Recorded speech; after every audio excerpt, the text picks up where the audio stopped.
Nobody warned Willa that the night would end with her standing between a dying woman and a man holding a knife. But that was the thing about working in a place like Hargrove's. You never knew what the evening was going to bring you. You showed up, you tied your apron, you smiled at people who didn't see you, and you got through the shift. Her name was Willa Oakes, 26 years old, 5'4", 270 pounds, of a woman who had learned very early that the world was not designed with her in mind. The chairs at restaurants were always slightly too narrow. The uniforms at every job she'd ever had required special ordering. People on the subway shifted when she sat down, not dramatically, not meanly. Just enough to remind her. She had worked at Hargrove's Steakhouse for 3 years.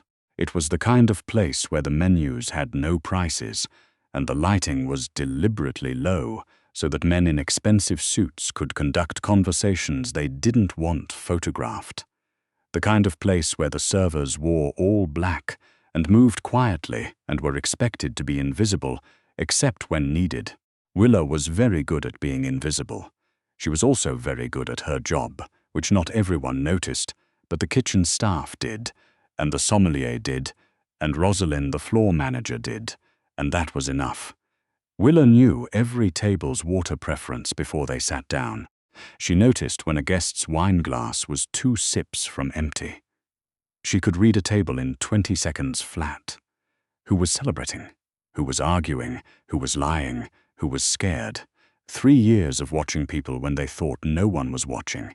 She had gotten very good at it. The private dining room at Hargrove's was on the 2nd floor, separated from the main floor by a staircase with a velvet rope and a man named Ehrlich, who wore an earpiece and never smiled. The private room was reserved for clients who needed more than discretion. They needed walls. On the 3rd Friday of November, the private room had been booked under the name Callaway Industries. Willa had been assigned to the room specifically, which Rosalind had told her with the particular tone that meant, "Be professional, be quiet, and for God's sake don't spill anything." Willa had not planned to spill anything. She had, however, dropped an entire bread basket the moment she pushed through the service door and walked into the private room for the first time that evening. Not because she was clumsy. She would like to be clear about that. She dropped it because of him. He was seated at the head of the table, 12 people arranged around him in the way that people arrange themselves around someone they are slightly afraid of. He was older, mid-40s, maybe, with dark hair going silver at the temples and a jaw that looked like it had been carved specifically to make other men feel inadequate. He wore a charcoal suit with no tie, collar open, and he was speaking in a low voice to the man on his left, and he did not look up when she entered. But she felt him notice her. She couldn't explain it. He didn't move, didn't glance, didn't pause his sentence, and yet something registered. Some adjustment in the atmosphere. The breadbasket hit the floor with a sound that was much louder than a breadbasket had any right to be. Every head at the table turned toward her. Willa's face went hot from her ears to her collarbone. She bent immediately, collected the rolls, individually wrapped, thank God, not touching the floor directly, set the basket back on her tray, and said in her most professional voice, "I'm so sorry. I'll have fresh ones sent up immediately." "Don't bother," said the man at the head of the table. His voice was low and even, the kind that didn't need volume to basket. She looked up. He was looking at her now. His eyes were dark, almost black in the low light, and they were doing something complicated that she couldn't read, which was unusual because Willa could almost always read a person. "Of course," she said. She set the basket down. She walked back to the service door with every nerve in her body, pretending she couldn't feel 12 pairs of eyes on her back. His name was Niccolo Sarro. She found this out from Ehrlich, who never volunteered information, but who answered direct questions with a grunt that could be interpreted as confirmation. She found it out from the reservation log, which listed Sarro party, 12, private room, standing arrangement. Standing arrangement meant he came here often. It meant Hargroves had decided a long time ago that this particular client was worth maintaining at any cost. Willa had heard the name before, in the abstract way that you hear names in a city like Chicago. Attached to a story someone tells at a bar, dropped in a newspaper headline, mentioned and then immediately not mentioned again in a particular tone of voice that means, let's change the subject. Niccolo Sarro was not a man who came up in conversation easily. What she knew, which was not much and was more than she wanted, he ran things. Not in any official capacity. There was no title, no business card, no LinkedIn profile that would tell you what Niccolo Sarro ran. But if you needed something moved, or someone found, or a problem made quiet, his name came up. And when it came up, it was always said carefully. Willa was not interested in Niccolo Sarro. She was interested in getting through her shift without further incident. She refilled water glasses. She described the specials with the right amount of enthusiasm. She took orders with the small leather notepad she used, because she didn't trust herself not to forget a modification. Not with a table this size. Not with this much at stake. The woman on his right was tall, late 30s, with cheekbones that looked painful, and the posture of someone who had been raised to believe that slouching was a moral failing. She ordered the sea base, and watched Willa write it down with an expression that was not quite contempt, but was definitely not kindness. Her name, Willa gathered from the conversation swirling around her as she moved through the room, was Elara. She sat beside Niccolo with the specific proprietary ease of a woman who had decided, some time ago, that a man belonged to her. Niccolo Sarro did not appear to share this opinion, but he also did not correct it, and Willa supposed that was its own kind of answer. None of this was her business. She carried her tray to the service door and reminded herself of that. The trouble started at 9:40. Willa was in the small hallway outside the private room, replating a dessert that had come up from the kitchen, looking less elegant than Hargrove's standards required, when she heard footsteps on the back staircase.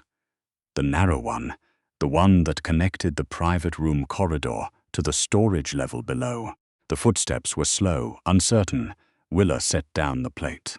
There was a small, elderly woman at the bottom of the staircase, standing with one hand on the wall, and looking around with the particular expression that Willa had learned to recognize in the past.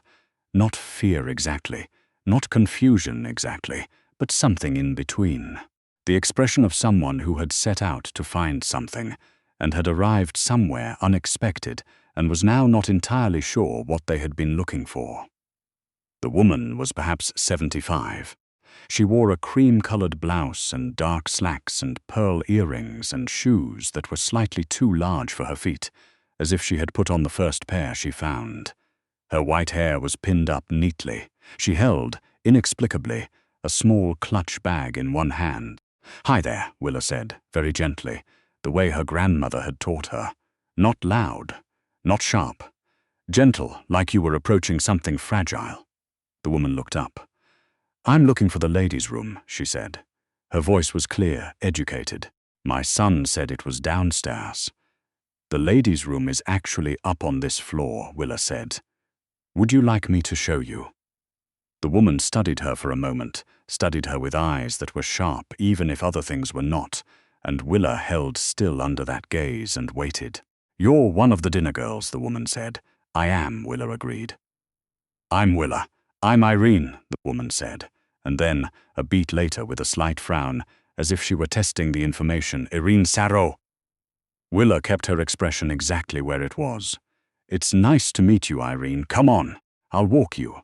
Irene Sarro was, Willa concluded over the next 10 minutes, not lost in the way that people sometimes described dementia. She was lost in the way that fog works, patchy, inconsistent. There were clear stretches where she was entirely present. She asked Willa where she was from originally, and when Willa said Indiana, Irene said she'd had an aunt in Terre Haute who made the best rhubarb pie she'd ever tasted. She asked if Willa liked working at a restaurant. She said the lighting in the private room was too yellow. And then there were moments where she stopped, mid-sentence, and looked somewhere past Willa's shoulder at something that wasn't there, and Willa had learned. From her grandmother, from watching, that you didn't try to pull someone back from those moments. You waited, you stayed close, you didn't startle. She walked Irene to the bathroom. She waited outside. She walked her back. She was guiding Irene down the private room corridor toward the door when Elara came through it. Elara stopped. Her eyes went from Irene to Willa, and back to Irene with an expression that started as surprise and hardened quickly into something else. "What are you doing out here?" she said, to Irene, not to Willa. Her voice had a particular quality, the quality of a woman who had decided that an inconvenient thing was somebody else's problem to solve. "I was looking for the ladies' room," Irene said. "I told you to stay in your seat." Elara's voice dropped, went flat. Nicolo specifically said. "She was fine," Willa said. "Calm, professional. She found the corridor. I showed her to the bathroom. We're heading back in now." Elara looked at her then, really looked at her for the first time all evening. "Nobody asked you," she said. Willa was a person who had spent 26 years learning how to make herself small, how to absorb, how to let things pass. She was very good at it. It was in many ways her greatest skill. But Irene Sarro had told her about the rhubarb pie. Mrs. Sarro was looking for assistance, Willa said. "I provided it. That's my job. Your job is to bring food to the table." Elara's voice was precise, surgical. "Not to wander around the building with guests." "She was in the stairwell," Willa said. "I didn't think it was appropriate to leave her there. She's not your concern. She's an elderly woman who was confused and alone on a back staircase," Willa said. "That makes her everyone's concern." Elara's expression shifted. Something in it went very cold. "Do you know," she said very quietly, "what happens to staff here who make themselves a problem?" Willa knew. She absolutely knew. She had bills she was 3 weeks behind on, and a studio apartment in Pilsen, and no savings cushion to speak of, and she knew exactly what losing this job would mean. She stood where she was. "I know what my job is," she said, "and I know what basic human decency looks like. This is both." Elara's hand moved. It moved fast, faster than Willa had anticipated, the flat of a palm aimed at the side of Irene Sarro's face, with a sharp, controlled motion that had the efficiency of something practiced. Willa moved faster. She didn't think. Her body made the decision before her mind could catch up, stepped forward, turned slightly, put herself between Elara's hand and Irene Sarro's face, and took the slap across her own cheek. The sound was sharp in the corridor. Very sharp. The pain bloomed immediately, a hot spreading sting from her cheekbone to her ear. Irene made a small sound behind her. Elara's face went white, and then the private room door opened. Nicolo Sarro did not come through the door alone. 2 men came with him, large, quiet, the kind of large that suggested function rather than intimidation, though the effect was both.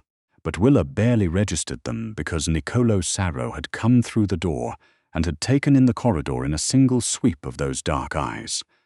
Elara, Willa, Irene, and had gone very still.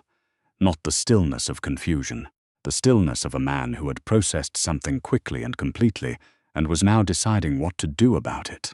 "Nico," Elara said. Her voice had changed, recalibrated. She was being inappropriate. "Go inside," he said. "I was only..." "Elara." His voice hadn't risen. It had done the opposite. "Go inside." Elara went inside. Nicolo Sarro crossed the corridor to his mother. He put one hand on her arm, gently, the gentleness completely at odds with what Willa had expected from the way other people held themselves around him. "Mamma," he said, in Italian, then in English. "Are you all right?" "I was looking for the bathroom," Irene said. "This young woman helped me." He looked up. He looked at Willa's face.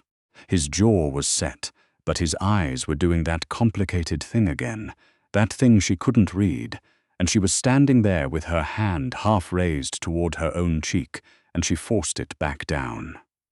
"That was meant for her," Willa said before he could ask. I stepped in. It was my choice. I can see that, he said. He held her gaze for a moment. What's your name? Willa Oakes. He nodded once, the way a person nods when they are filing something away. Take the rest of the night off, he said. With pay. Tell your manager I requested it. I'm fine, she said automatically. I can finish my shift. Willa. He said her name with the careful precision of someone who had just learned it and intended to use it correctly. Take the night. She took the night. She sat in the break room for 20 minutes with a cloth napkin full of ice pressed to her cheek, staring at the wall, trying to reconstruct what had happened and in what order. Rosalind came in. You want to tell me what went on up there? She said, not unkindly. Not really, Willa said. Sarrow called down personally. Said you were to be paid for a full shift and that you were not to be penalized. Rosalind paused. He also said, and I'm quoting here, make sure she gets home safe. Willa looked at the ice pack. That's not necessary. He seemed to think it was. Rosalind sat down across from her. You all right? It stings, Willa said. I've had worse. Rosalind looked at her for a moment with the expression that people occasionally gave her. The expression that acknowledged she was more than what she appeared without knowing quite what to do with that information. The Sarrow account has been ours for 9 years, Rosalind said finally. In 9 years, no one from that table has ever called down to the floor for anything except a specific wine request. She paused. I just thought you should know that. Willa pressed the ice pack more firmly to her cheek and said nothing. She didn't expect to see him again. That was the thing she told herself on the walk home, in the cold, hands in her coat pockets, Chicago wind doing what Chicago wind always did. She had stepped in. She had taken a hit that wasn't meant for her. She had done the decent thing, and he had been decent in return, and that was the end of it. That was almost certainly the end of it. He came back the following Friday. Willa was on the main floor that night. Different assignment, different section, nothing to do with the private room. She was describing the halibut to a couple at table 7 when she became aware. In the peripheral way she'd developed over years of reading rooms. That someone had come in. She didn't look. She finished describing the halibut. She looked up only when she moved away from table 7, and she found him standing at the host stand, and he was looking directly at her. He was alone this time. No group of men, no Elara, just Niccolo Sarrow in a dark coat, standing at the entrance to Hargrove's Steakhouse, looking at her with an expression that said he had come here on purpose. Rosalind appeared from somewhere, and said something to him and gestured toward the dining room. And he shook his head slightly, said something back, and Willa watched this happen with the specific disbelief of someone watching a thing that shouldn't be happening. He walked across the room toward her. Mrs. Oakes, he said. Mr. Sarrow, she said. Her voice was steady. She was proud of her voice. I wanted to check on you. He glanced at her cheek, which had faded now to nothing visible, but which she had spent the last week being aware of, in the way you're aware of something after it happens. How are you feeling? I'm fine, she said. Thank you. It was nothing. It wasn't nothing. She held his gaze. Mr. Sarrow, Niccolo, he said. She said nothing for a moment. Niccolo, she tried. It sat strangely in her mouth. You don't need to follow up on this. I did what anyone would have done. You didn't do what anyone would have done, he said. I know what people do. I have spent my entire life watching what people do when they're afraid. You were not performing. You were not calculating. You stepped in because it was wrong for her to be hit, and you were the only one standing there. Willa was quiet. I run a business, he said, and in my business, the people around me are almost universally motivated by what they will get or what they might lose. It's rare. He stopped, started again. My mother talked about you for 3 days. She doesn't always remember my name for 3 consecutive days. Something in Willa's chest did a complicated thing. She told me about the rhubarb pie, Willa said.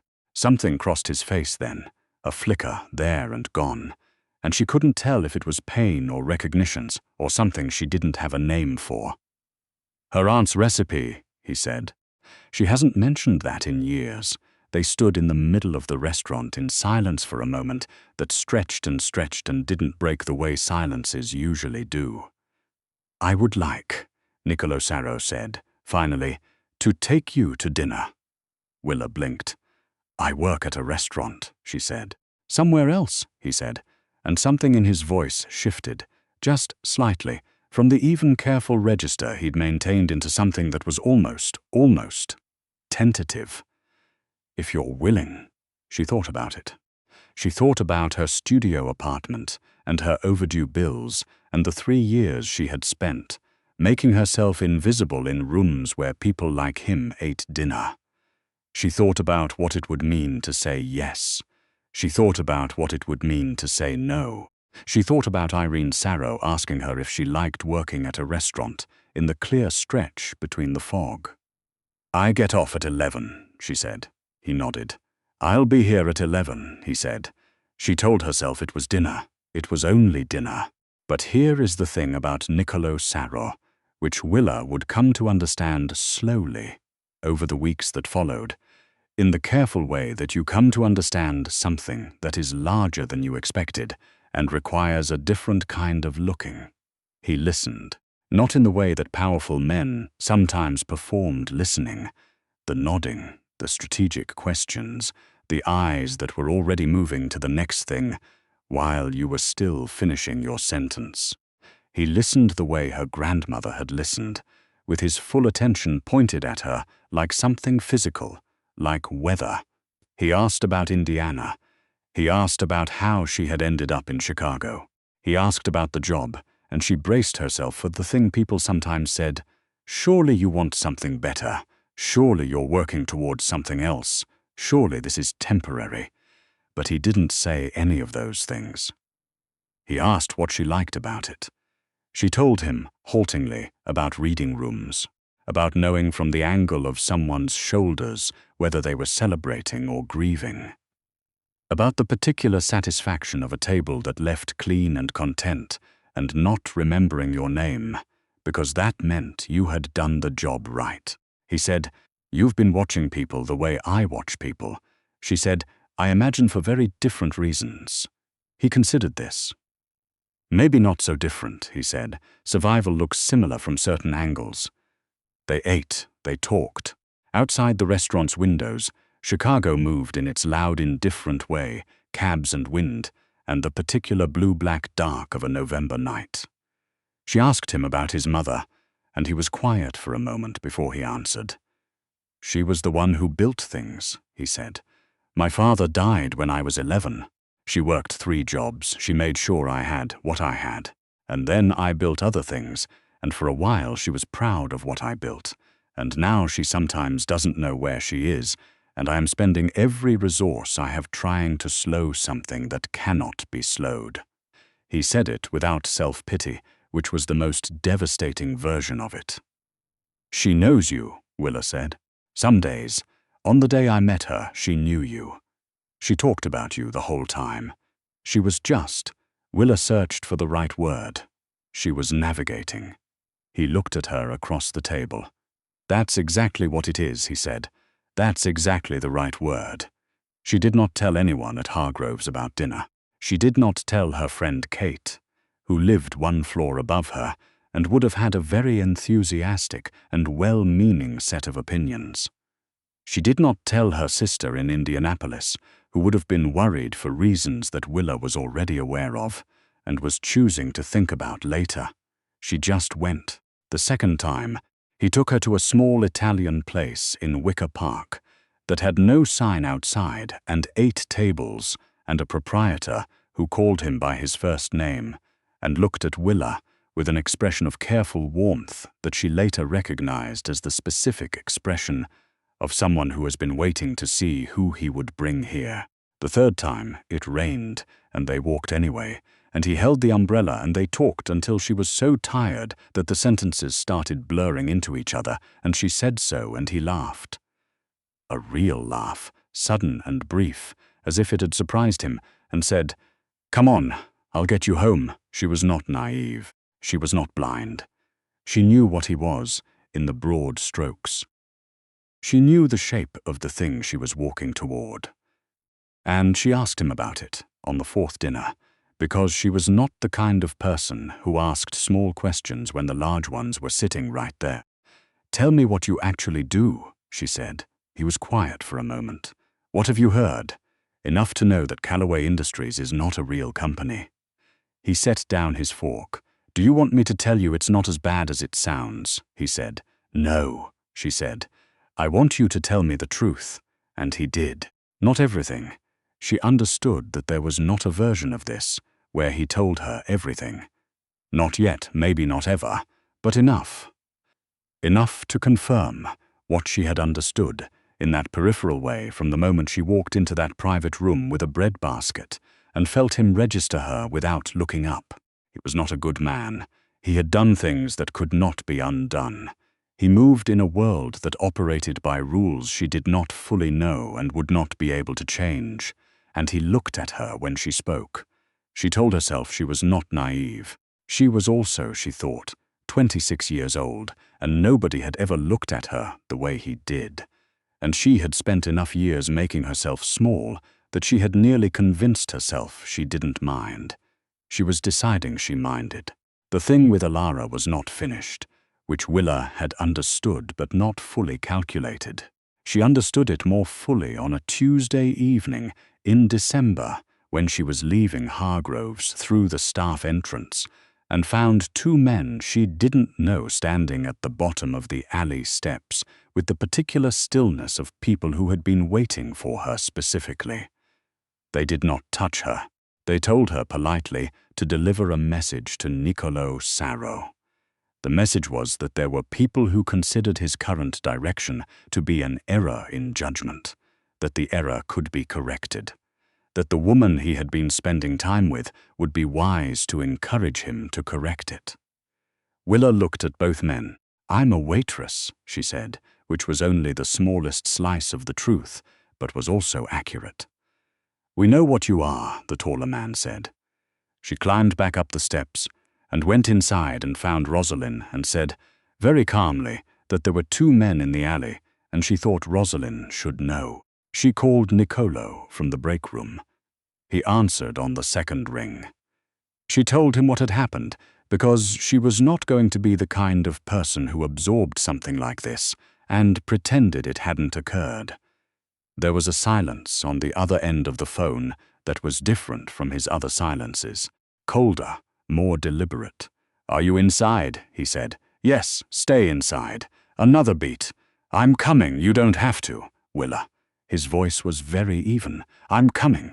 She did not know, and would not know for some time, the full scope of what happened after that. She knew that the two men in the alley were gone within 15 minutes.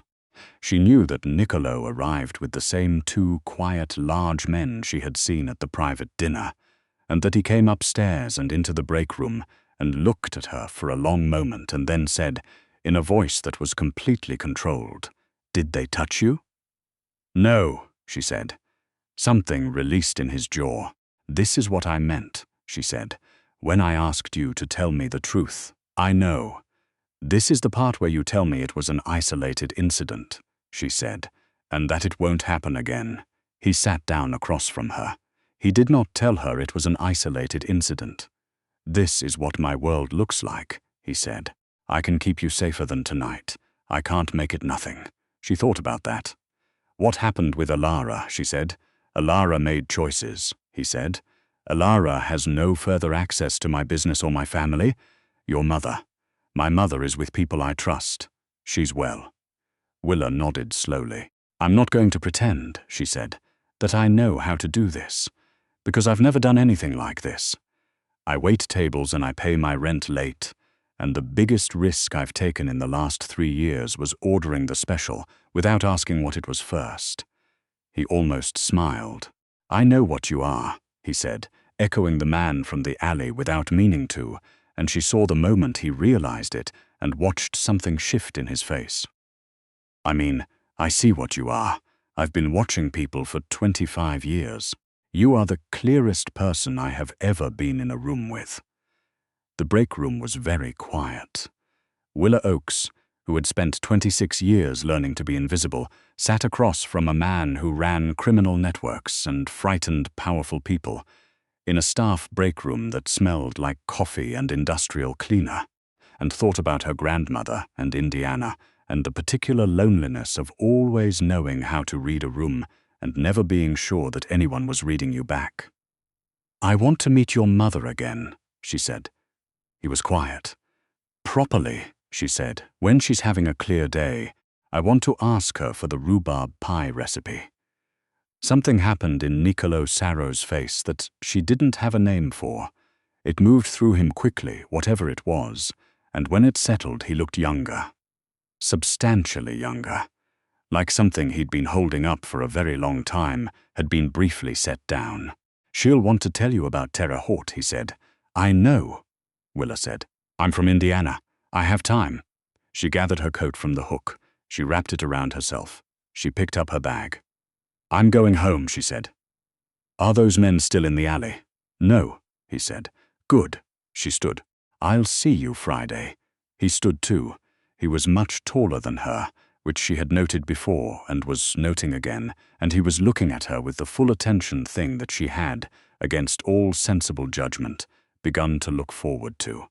"Friday," he said. She went home through the cold Chicago night, hands in her pockets, the winter wind doing its usual thing, and she thought about rhubarb pie and fog, and the particular way certain rooms could hold you if you let them, and she thought that she had spent 26 years making herself small in every room she entered. She was done with that now.